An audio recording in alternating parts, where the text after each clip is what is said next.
19 किलोच्या व्यावसायिक सिलेंडरच्या दरात वाढ 42 ते 53 रुपयांनी सिलेंडर महागलं। मुंबईमध्ये व्यावसायिक सिलेंडर आता 3067 रुपये 50 पैशांना मिळणार। नवे दर आजपासून लागू। महाराष्ट्रातल्या विधान परिषद निवडणुकीसाठी भाजपकडून 11 नावांची यादी जाहीर।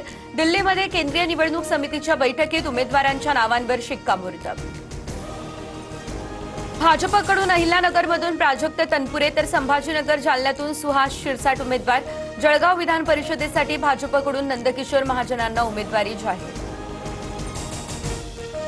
चंद्रपूरमध्ये भाजपकडून अरुण लखानी, अमरावतीमधून प्रवीण पोटे तर भंडारा गोंदियातून अविनाश ब्राह्मणकर यांना उमेदवारी। सांगली साताऱ्यातून धैर्यशील कदम, सोलापुरातून राजेंद्र राऊत हे निवडणुकीच्या रिंगणात। रायगड विधान परिषदेची जागा राष्ट्रवादीला, महायुतीकडून अनिकेत तटकरे आज उमेदवारी अर्ज भरतील। रायगडच्या पालकमंत्री पदाचा तिढा अद्यापही कायम। सांगली सातारा अहिल्यानगर विधान परिषदेसाठी पवारांच्या उमेदवारांची घोषणा। सांगली साताऱ्यासाठी बाळासाहेब पाटील यांना उमेदवारी। अहिल्यानगरमधून राणी लंके रिंगणात।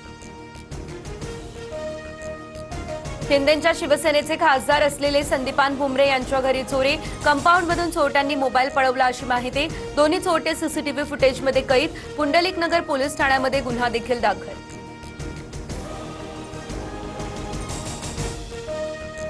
छत्रपती संभाजीनगरच्या जायकवाडी या धरणामध्ये पोहण्यासाठी गेलेल्या 2 मित्रांचा पाण्यात बुडून मृत्यू झाला। एकाचा मृतदेह सापडला तर दुसऱ्याचा शोध सध्या सुरू। उल्हासनगरमध्ये पाडकामादरम्यान मोठी दुर्घटना। इमारतीचे 2 मजले अचानक कोसळले। शेजारच्या घरांवर ढिगारा कोसळून अडकलेल्या 3 जणांना अग्निशमन दलानं बाहेर काढलं।